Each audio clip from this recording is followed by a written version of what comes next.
ኣብዚ ሕጂ እዋን ኣብ ልዕሊ ቤይሩትን ካልኦት ከባብታት ሊባኖስ መጥቃዕቲ ይፍጸም ከም ዘሎ ተፈላለዩ ፀብፀባት የመላኽቱ ኣለው። ፕሬዚደንት ጆሴፍ እውን ነቲ መጥቃዕቲ ጨፍጫፍ ክብል ገሊፅዎ። መንግስቲ ድማ ሎሚ ነቶም ዝተቆሰሉ ንምዝካር ህዝባዊ በዓል ኮይኑ ከም ዝሓልፍ ድማ ኣፍሊጡ። ን10 ደቂቃ ዝኣክል ድማ መላእ ሊባኖስ መጥቃዕቲ ይፍጸም ከም ዝነበረ ድማ ይግለጽ ኣሎ። ሰራዊት እስራኤል ልዕሊ 100 ደብዳብ ነፈርቲ ኣብ ልዕሊ እቲ ዕላማታት ህዝቦላ ኢሉ ዝገልጾ መጥቃዕቲ ኣየር ከም ዝፈጸመ ድማ ሓቢሩ። በዚ መጥቃዕቲ ጽዑቕ ህዝቢ ዝነበረሉ መንበሪ ኣባይቲ ተሃስዩ። እስራኤል ድማ ዝልዕል ቁጥሪ ክሳታት ከም ዝስዕብ ድማ ይትስሕቶን። ብመሰረት ጸብጻብ ሚኒስትር ጥዕና ሊባኖስ 890 ሰባት ከም ዝቆሰሉ ብውሕዱ ድማ 182 ሰባት ክሞቱ ከለዉ እዚ ቁጥሪ ዝልዕልኡ ክኸውን ተኽእሎ ከም ዘሎ ድማ ይግለጽ ኣሎ። ሕጂ ነዊሕ እዋን ጸንሕ ስትራቴጂ እስራኤል እንታይ ምዃኑ ንምርኣይ ድማ ጸጋሙ ኮይኑ እዩ ዝርከብ። ወታደራዊ ሰበስልጣን እስራኤል ከይተረፉ ህዝቦላ ብሓይሊ ዕጥቁ ከም ዘይፈትሕ ድማ ይኣምኑ ከም ዝኾነ እዩ ዝግለጽ። እቲ መጥቃዕቲ ንእስራኤል ገለ ወታደራዊ መክሰብ ክትረክብ ከም ዝሕግዛ ድማ እዩ ዝግለጽ። እዚ ከምዚ ኢሉ እንከሎ ተቃዋሞታት ደገፍቲ ትጉጅለ እዚ ዝፍጸም ዘሎ መጥቃዕቲ ዘይቅበሉን ዘይምኽኑን ብምባል ንመጥቃዕቲ እስራኤል ድማ ይኹንን ኣለው። እዚ ከምዚ ኢሉ እንከሎ ምክትል ሚኒስትር ጉዳያት ወፃኢ ኢራን ኣሜሪካ ኩናት ወይ ሰላም ክትደሊ እንተኮይና ክትመርጾ ኣለዋ ክብል ገሊጹ። ንሱ ንቢቢሲ ኒውስ ዴይ ኣብ ዝሃቦ ቃል ክልቲኦም ኣብ ሓደ እዋን ክህልዎ ይኽእሉን ግልጽ እዩ ነንሕድሕዶም ጻዋር እዮም ክብል ድማ ይገልጽ። ስዒድ ካቲ ብዛት እስራኤል ኣብ ሊባኖስ ትፍጽሞ ዘላ መጥቃዕቲ ከቢድ ምጥሓስ ናይ ኣሜሪካን ኢራንን ተኹሲ ደው ምባል ዝበፅሖ ስምምዕ እዩ ክብል እንከሎ ኢራን ኩሉ ሰብ ማእኸላይ ምራቕ እዚ ስምምዕ ክከታተል ኣሜሪካውያን ድማ ምስ መሻርክቶም ነዚ ተመሳሳሊ ነገር ክገብሩ ድማ ንጽበ ክብል ይገልጽ። መጥቃዕቲ እስራኤል እንተቐፂሉ ኢራን ካብ ድርድር ክትወፅእ ድያ ዝብል ሕቶ ምስ ተሓተተ ትኩረትና መላእ ማእኸላይ ምራቕ ዝሓሸ ክኸውን እዩ ክብል ገሊጹ። ስዒድ ካታ ብዛት ኢራን ትማል ምሸት ናብ ቤት ጽሕፈት ኦቨል መልእኽቲ ከም ሰደደት ብምግላጽ የክሒዝካ ኣብ ሓደ እዋን ክትወልዓ ይትኽእልን ኢኻ ድማ ይብል። ወሲኹ ድማ ተኹሲ ደው ምባል ተሓቲትካ ድሕሪኡ ድማ ውዕላትን ቅጥዕታትን ተቐቢልካ ኩሉ ተኹሲ ደው ምባል ዝግበረሉ ከባብታት ተቐቢልካ ሊባኖስ ክትጽራሕን ከላ ድሕሪኡ ድማ መሓዛኻ ቅትለት ትጅምር ይብል። እቲ ብእስራኤል ዝፍጸም ዘሎ መጥቃዕትታት ምስ ምጽናት ዓሌት ዝዳረግ ከም ዝኾነ ድማ ይዛረብ። እስራኤል ነቲ ናብ እስራኤል ረኩየት ትኩስ ዘሎ ዕጡቕ ጉጅለ ህዝቦላ ዓላማ ትገብር ከም ዘላ ድማ ገሊጹ። እዚ ከምዚ ኢሉ እንከሎ ድማ ዞባ ወሽመጥ ዓረብ ዝርከብ ጸቢብ መስመር መራኸቢ መጻወ ሆርሙዝ ሓደ ካብቶም መገደስቲ መስመራት ዓለምና ኮይኑ ማእኸል ስሕበት ግጭት ኣሜሪካን እስራኤል ምስ ኢራን ኮይኑ ድማ ጸኒሑ ኣሎ። ፕሬዚደንት ኣሜሪካ ዶናልድ ትራምፕ ኢራን ኣብ ልዕሊ ዓለማዊ መስመር መራኸቢ ኢራን ዝገበረቶ ዕፅዋን እንተዘየልዒላ ሲቪላዊ ትሕቲ ቅርፂ ኢራን ከጥቅዕም ምዃኑ ብተደጋጋሚ ፈራሪሑ ከም ዝነበረን ማእከል ናይቶም መንጎ ኣሜሪካን ኢራን ጸንሕ ንኽልተ ሰሙን ጸንሕ ተኹሲ ደው ምባል ነቲ መተሓላለፊ መጻወ ዳግማይ ንምኽፋት ከም ዝኾነ ድማ ይፍለጥ። ይኹን እምበር ኢራን ብዘይ ፍቓድ ሓልዋ ሳውራ በቲ መጻወ ዝሓልፋ መራኸብ ዕላማ ክኾናን ከዓንዋን ክትብል ድማ ጠንቂቃላ። ጸሓፊት ዋይት ሃውስ ክሮሊ ሊቪስ ትራምፕ ነቲ መጻወ ብቕጽበት ክኽፈት ትጽቢት ከም ዘለዎ ድማ ተዛሪባ። ነቶም መንጎ ኣሜሪካን ኢራን ዝተበጽሐ ንኽልተ ሰሙን ጸንሕ ተኹሲ ደው ምባል ስምምዕ ዝወሃቡ ዘለው ርእይቶታት ተገራጨቱ ኮይኖም ድማ ቀፂሎም ኣለው። እቲ ዘይምርዳእ ኣብ ዙርያ 10 ነጥብታት ዝሓዘ ውጥን ስምምዕ ኢራን ድማ ዘማእኸለ እዩ። ትራምፕ ኣብ ኣሜሪካ ቅቡል ዝኾነን ትርጉም ዘለዎ ነጥብታት ሓደ ጥራሕ እዩ ክብል ድማ እዩ ዝገልጽ። ብመሰረት እቲ ሓቀኛ ስምምዕ ዝበሎ ድማ እንታይ ከም ዝኾነ ድማ ትሚሩሉ እዩ ዝርከብ ዘሎ። ኣጽዋር ኒኩሌር ክህሉ የብሉን መጻወ ሆርሙዝ ክፉትን ውሕስን ክኸውን ኣለዎ እዩ ዝብል። ኣብ ወገን ኢራን ዝወፁ ሓያሎ ቅዳሓት ዘለው ኮይኖም መንግስታዊ መራኸቢ ብዙሃን ኢራን ኣብ ኢራን፣ ኢራቅ፣ የመን፣ ሊባኖስ ዝካየድ ውግእን ምቁራጽ መጻወ ሆርሙዝ ዳግማይ ምኽፋት ከምኡውን ኣሜሪካ ኣብ ልዕሊ ኢራን ዘንበረቶ እገዳ ንምልዓል ሙሉእ ተወፋይነት ክህሉ ከም ዘለዎ ዝጠልብ ሰነድ ድማ ቃሊሐን ኣለዋ። ድሒሩ ላዕለዋይ ቤት ምክሪ ሃገራዊ ድሕነት ኢራን ዘውፅእ 10 ነጥብታት ዝሓዘ ውጥን ንሄፍታም ዩራንየም ተሄራን ንመጻወ ሆርሙዝ ክትቆጻጸርን ዝብል እዩ። ድሒሩ ብዛዕባ ምብልጻግ ዩራንየም ዝቐረበ ጠለባት ካብቲ ብእንግሊዝኛ ዝተተርጎመ መግለፂ ባይቶ ጸጥታ ድማ ተኣልዩ። ኣብ ጽሑፍ ትራምፕ ሊባኖስ ሓዊሱ ብዛዕባ ተኹሲ ደው ምባል ድማ ተጠቐሰ የለን። እዚ እውን ኣብ ውዕላ ስምምዕ ተኹሲ ደው ምባል ፍነጡ ምጉት ኮይኑ ድማ ጸኒሑ እዩ። እዚ ከምዚ ኢሉ እንከሎ ድማ ፕሬዚደንት ኣሜሪካ ዶናልድ ትራምፕ ኣብ ትሩ ሶሻል ጽሑፉ እቲ ሓቀኛ ስምምዕ ሙሉእ ብምሉእ እንተዘይተኸቢሩ ተኹሲ ይጅመር ብምባል እዚ ድማ ካብ ቅድሚ ሕጂ ዝተረኣዩ ዝዓበየን ዝሓሸን ዝሓየለን ክኸውን ይኽእል ድማ ጠንቂቑ። ኩለን መራኸቢ ነፈርትን ወታደራት ኣባላት ኣሜሪካ ምስ ተወሳኺ ተተኮስተ ኣጽዋር ከምኡውን ድሮ ብዓብዪን ዝተረኸመ ጸላእን ንምጥፋእ ዝምጥን ኣድላይ ዝተባሃለ ኣጽዋራት እስካብቲ ዝተበጽሐ ሓቀኛ ስምምዕ ሙሉእ ብምሉእ ዝኽበር ኣብ ኢራንን ከባቢኣን ኣብ ቦታኦም ክጸንሑ እዮም። ብዝኾነ ምኽንያት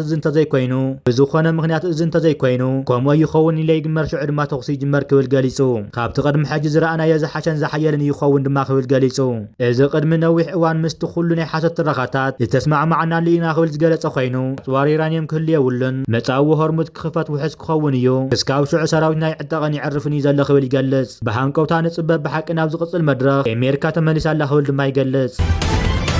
እዚ ከምዚ ኢሉ ከለ ድማ ማዕኸናት ዜና ኢራን እስራኤል ኣጋር ሰራዊታ ናብ ሊባኖስ ካብ ትእትን ድሓር ካየደ ተሰፊሕ ደብዳብ ነፈርትን ስዒቡ መራኸብ ነዳዲ ብመጻዊ ሆርሙዝ ምሕላፍ ከም ዘቋረጣ ድማ ሓቢረን ኣብ መንጎ ኢራን ኣሜሪካን ኣብ ዝተበፅሐ ስምምዕ ተኽሲ ዶ ምባል መራኸብ ነዳዲ ብመጻዊ ሆርሙዝ ክሓልፋ ምፍቃዱ ሓደ ካብቶም ቀንዲ ክፋል ትስምዕ እዩ ይኹን እምበር ምስ እስላማዊ ሓለዋ ሳውራ ኢራን ዝምና ዘለዎ ማዕኸን ዜና ፎርስ ሎሚ ንግሆ ብፍቃድ ቴህራን ክልተ ናይ ነዳዲ መራኸብ ክሓልፋ ከም ዝተፈቀደለንን ድሕሪኡ ግን እተን መራኸብ ከይሓልፋ ከም ዝተዓጊታን ድማ ሓቢሩ ዘእስላሚክ ሪፐብሊክ ዝተባሃለ ማዕኸን ዜና ብወገኑ እስራኤል ኣብ ልዕሊ ሊባኖስ ዘካየደት መጥቃዕቲ ነፈርቲ መስመር መራኸብ ደው ከም ዘሎ ድማ ሓቢሩ እዚ ከምዚ ንከለ ድማ ሚኒስተር ምክልኻል ኣሜሪካ ቤት ሃግስ ኢራን ንዝሓለፈ 47 ዓመታት ስጋትና ኮይና ፀኒሓ እኳ እንተነበረት ድሕሪ ሕጂ ግን ኣይክትከውን እያ ክብል ገሊጹ እቲ ሚኒስተር ነዚ ዝገለጸ መንጎ ኢራን ኣሜሪካን ንክልተ ሰሙን ዝጸንሕ ተኽሲ ዶ ምባል ድሕሪ ምብፅሑ ኣብ ዝሃቦ ጋዜጣዊ መግለፂ እዩ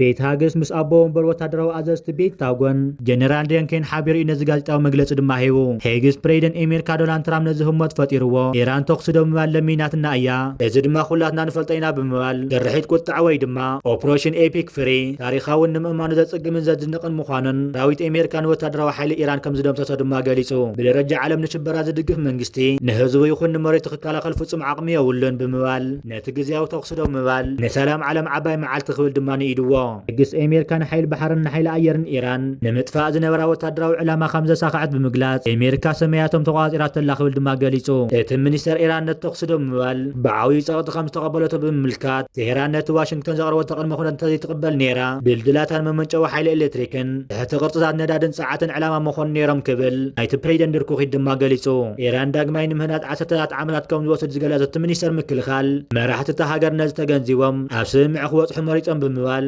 ፕሬዚደንት ትራምፕ ንቁጥዕ ኢራን ኣብ ውሽጢ ደቃይቕ ናይ ምብርቋቕ ዓቕሚ ነይርዎ ግን ድማ ምሕረት ክገብር መሪፁ ክብል ገሊጹ እቲ ሚኒስተር ነቲ ተኽሲ ዶ ምባል ሓቀኛ ሰላምን ሓቀኛ ስምምዕን ዕድል ዝፈጥር ምዃኑ ብምግላጽ ቤት ጽሕፈቱ ንሕጂ እጃሙ ከም ዝፈጸመ እንተኾነ ግን ኢራን ነብሲ ወከፍ ስምምዕ ክተትግብሮ ንምርጋጽ ድልው ከም ዝኸውን ድማ ገሊጹ ሄግስ ንእስራኤል ተባዕን በቕዕትን መሓዛ ክብል ድማ ሞጊስዋ ካልኦት መሓዝትን መሻርክትን ኣሜሪካ ዝበሃሉ ገለ ትምህርቲ ክወስዱ ከም ዘለዎም እውን ገሊጹ ኣቦ ወንበር ወታደራዊ ኣዘዝቲ ፔንታጎን ጀነራል ዳንኬን ብወገኑ ሰራዊት ኣሜሪካ መጥቃዕታዊ ስርሕታት ክቕፅል ተተኣዚዙ ወይ ድማ እንተተፀዊዑ ድልው እዩ ክብል ድማ ገሊጹ ወታደራት ኣሜሪካ ኣብ ዝሓለፉ 38 መዓልትታት ብዘርአይዎ ቅልጡፍን ቆራጽነትን መጥቃዕቲ ክንቅፅሎ እንተተኣዚና ወይ ድማ እንተተፀዊዕና ሩዋትን ድልዋትን ኢና ከምኡ ኸውን ድማ ኢና ተስፋ ንገብር ክብል ገሊጹ ከምዚ ኢሉ ከለ ድማ ኢራን ነቲ ምስ ኣሜሪካ ዝተበፅሐ ስምምዕ ምቁራፅ ተፃውኦ ብተደጋጋሚ ይተሓዝ ከም ዘሎ እኳ እንተገለጸ ጉጅለ ልኡኽ እቲ ሃገር ድማ ናብ ፓኪስታን ኣምሪሑ ልኡኽ እቲ ኩናት ኣብ ምዝዛም ምስ ኣሜሪካ ከም እንትዛረብ ኣምባሳደር ኢራን ኣብ ፓኪስታን ኣረጋጊጹ ብቐዳም ምስ ምክትል ፕሬዚደንት ኣሜሪካ ጄዲ ቬንስ ኣብ ኢስላማባድ ክራኸቡ ምዃኖም ድማ ገሊጹ ነይሩ ኣምባሳደር ኢራን ኣብ ፓኪስታን ሬዛ ሜሪ ሞጋንዳም እቲ ዝርብ ኢራን ኣብ ዘቕረበቶ 10 ነጥብታት ዝተመርኮሰ ክኸውን እዩ ክብል ድማ ብኤክስ ጽሒፉ እዚ ከምዚ ኢሉ ከለ ድማ ጸሓፊ ጉዳያት ወፃኢ ዓባይ ብሪጣንያ ሊባኖስ ኣካል ተም መንጎ ኣሜሪካን ኢራን ዝተገበረ ቅድመ ኩነት ዘለዎ ናይ ክልተ ሰሙን ስምምዕ ምቁራጽ ተኽሲ ብህፁፅ ክትካተት ከም ዘለዋ ድማ ትዛረብ ኮፐር ካብ ትማሊ ረቡዕ ጀሚሩ ኣብ ልዕሊ ሊባኖስ ዝተረእየ ነገር ምግዳድ መጥቃዕቲ እስራኤል ኣዝዩ ከም ተሸቐለ ድማ ትዛረብ ምቁራጽ ተፃውኦ ንፀጥታ እስራኤል ከምኡ እውን ሰፊሕ ድሕነት ትዘዋ ቁኑዕ ነገር ክኸውን ከም ተኣምን ድማ ትዛረብ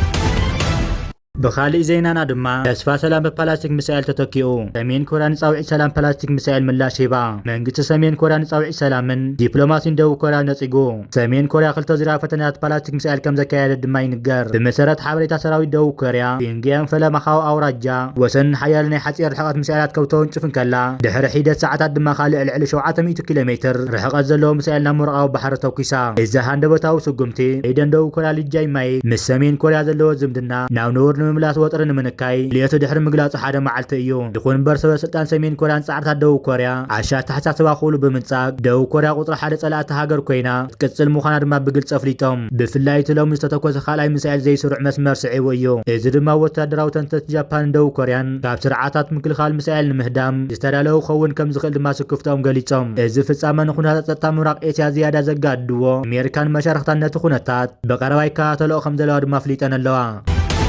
እዚ ከምዚ ኢሉ ከለማ ምክትል ፕሬዝደንት ኣሜሪካ ጄዲ ቬንስ ንኩናት ዩክሬን ብምንቃፍ ብሰንኪ ንእሽተይ ቁራጽ መሬት ዝማዕበለ ኩናት ህይወት ብዙሓት ሰባት ብክልቲኡ ወገን ይጠፍእ ኣሎ ክብል ድማ ገሊጹ እቲ ውግእ ቀስ እናበለ ይቕጽልን ሰባት ይቕዘፉን ከም ዘለዉ ድሕሪ ምግላጽ ኣዝዩ ውስን መሬት ንምሓዝ ብዙሓት ይሞቱ ከም ዘለዉ ድማ ገሊጹ ዋላ ካብ ቆጻሊ ኩናት እንተሃለወ ኣብ ባይታ ትርጉም ዘለዎ ምዕባለ ኣዝዩ ድርት ምዃኑ ድማ ከርድእ ፈቲኑ ቬንስ ንእሽተ ቁራጽ መሬት ምባሉ ብዙሓትን በርከት ግጭት ዝካየደሉ ዘሎ ቦታ ወይ ድማ ዞባ ይፈልጥ እዩ ኢሎም ኣብ ምልክት ሕቶ እትዮም ይርከቡ እቲ ኩናት ዝካየደሉ ዘሎ ግንባር 1200 ኪሎ ሜትር ዝርጋሕ ኮይኑ ሰፋሕቲ ከባብታት ብዙሓት ዞባታት ድማ ሽፍን ከም ዝኾነ እዩ ዝግለጽ እዚ ንእሽቶ ዓውደ ውግእ ዘይኮነ ሓደ ካብቶም ኣብ ዓለምና ዝዓበዩ ንጡፋት ዞባታት ኩናት እዩ ሽሑ እኳ ቬንስ ብሰንኪ ንእሽቶ ቁራጽ መሬት ይዋግኡ ከም ዘለዉ እንተገለጸ እቲ ግጭት ግን ኣዝዩ ብዓቐን ይሰፍሕ እዩ ዘሎ ቬንስ ብኸመይ ኣብዚ መደምደምታ ምብፅሑ ድማ ንጹር ኣይኮነን ንምርድእ ድማ ንዞባ ደንቤርስ ወሪራ ዘላ ሩስያ ዩክሬን ድማ ንመላእቲ ዞባ ክትገድፎ እያ ትጠልብ ዘላ ሩስያ ወሪራቶ ዘላ ኣብ ካርታት ብቐይሕ ሕብሪ ድማ ተለኺዩ ዘሎ እዩ ኣብ ታሕቲ ዘላ ስእሊ ድማ ተመልከቱ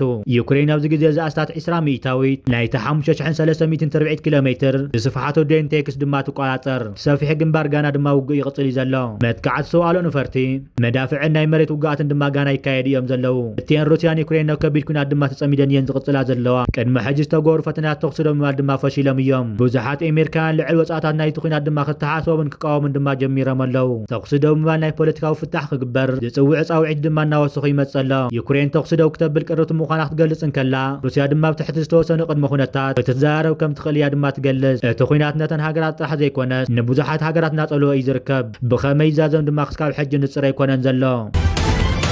ብኻሊእ ዜናና ድማ ሓደ መረብ ሓበሬታ ከም ዝገለጾ ዞባ ቀርኒ ኣፍሪቃን ማያት ቀይሕ ባሕርን ኤርትራዊ ጉዳይ ድሮናት ሓያልን ጸላዊትን ኮይና ክትመጽእ ከም ዘላ ጸብጸባት ሒዙ ወፂኡ ይርከብ ኣሎ ኤርትራ ምብራቕ ኣፍሪቃ ሓዳስ ወናኒ ሰብኣሉ ነፈርቲ ኮይና ተቐልቂላላ ዝበለ ኮይኑ ናይ ሩስያ ናይ ኢራን ሻሂድ ከምኡ እውን ናይ ትርኩ ድሮናት ኣብ ኢዳ ኣለዋ ክብል ብምግላጽ ኤርትራውያን ፓይሎታት ኣብ ሃገራት ወሽመጥ ዓረብ ኣብ መንጎ 2018-2020 ሰብኣሉ ነፈርቲ ንምንቅስቓስ ከም ዝሰልጠኑ ብምግላጽ ናይ ትርኩ ቲቪቱ ድሮናት ከምኡ ድማ ኣብ መንጎ 2025-2026 ተረኪባ ተነላ ዝበለ ኮይኑ ናይ ኢራን ሻሂድ እውን ኣብ መጀመርታ ዓመት 2026 ተረኪባተን ክብል ገሊጹ ኤርትራ ናይ 3 ሃገራት ካብተን ብደረጃ ዓለም ሓያላት ዝኾና ድሮናት ኣብ ኢዳ ኣለዋ ዝበለ ኮይኑ እዚ ከዓ ንኤርትራ ዞባ ቀርኒ ኣፍሪቃን ማያት ቀይሕ ባሕርን ጠብላልነት ዝሓዘ ወታደራዊ ሓይሊ እናሃነፀት ትረክበላ ክብል ገሊጹ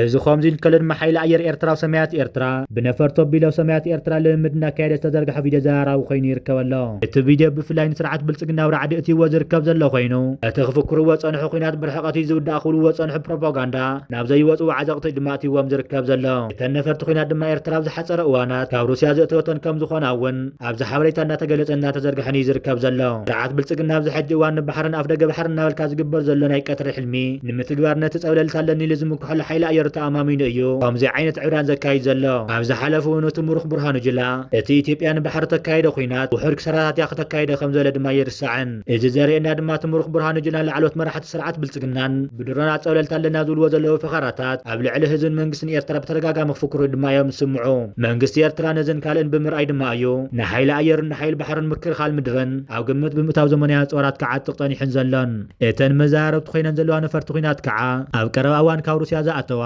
ዘመናዊት ነፈርቲ ኩናት ኮይነን እየን ድማ ዝርከባ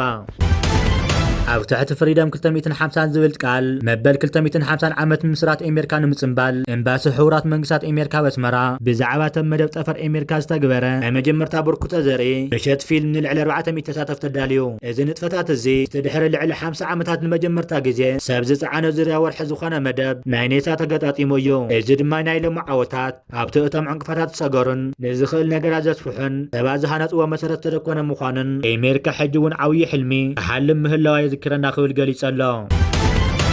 እዚ ከምዚ ኢሉ ከሎ ድማ ጠፈርተኛ ዳግማዊት ኣርተማስ ናብ ምድሪ ኣጋሚ ምላሶም ሓያሎ ተወሳኽቲ ኣሰኣል ከምኡ እውን ብዙሓት ተወሳኽቲ ዛንታታት ንዓለም ዘካፍልዎ ሒዞም ከም ዘለው ገሊፆም እቶም ኣርዮነው ትበሃል መንኮራኹር ዝኾኑ 4 ተፈርተኛታት ኣብ ዙርያ ወርሒ ተልእኾም ወዲኦም ዓርበ ገማግም ባሕሪ ሴንዲያጎ ክወርዱ ድማ ትፅቢት ይግበር ፓይሎት ናይቲ ተልእኾ ቪክቶር ክሎቨር ካብ ጠፈር ንማዕኸናት ዜና ዝሃቦ መግለፂ እቶም ጠፈርተኛ ነቲ ዝረእይዎ ዘበለ ንዓለም ንምንጋር ተሃንጢዮም ከም ዘለው ድማ ገሊጹ ቪቮር ብዛዕባ ናብ መሬት ዝምለሱ ምስ ተሓተተ ንምለስ ዘለና ድሮ ሪኢኹም ከም ዘለኹም ብዙሕ መረዳእታ ዳታ ኣሎ እንተኾነ ብዙሕ ጽቡቕ ነገራት ሒዝናዮ ንመጽእ ኣለና ክብል ገሊጹ ብዙሕ ተወሳኺ ሳእል ብዙሕ ተወሳኺ ዛንታታት ኣሎ ክብል ድማ ይገልጽ ግሎቨር ወሲኹ እቶም ጠፈርተኛታት ዕማሞም ንምዝዛም ገና ተወሳኺ መዓልቲ ከም ዘለዎም ድማ ሓቢሩ ነዚ መጽእ ህይወት ብዛዕባ እዚ ክሓስብን ተመኩረይን ከካፍል እየ ክብል ድማ ገሊጹ ተልእኾ ዳግማይ ኣርተሚስ ካብ መሬት ርሒቑ ብምጓዓዝ ነቲ ብኣፕሎ 13 ተታሒዙ ዝጸንሐ ክብረ ወሰን ብ400,000 ኪሎ ሜትር ብምስባር ድማ ታሪክ ሰሪሓ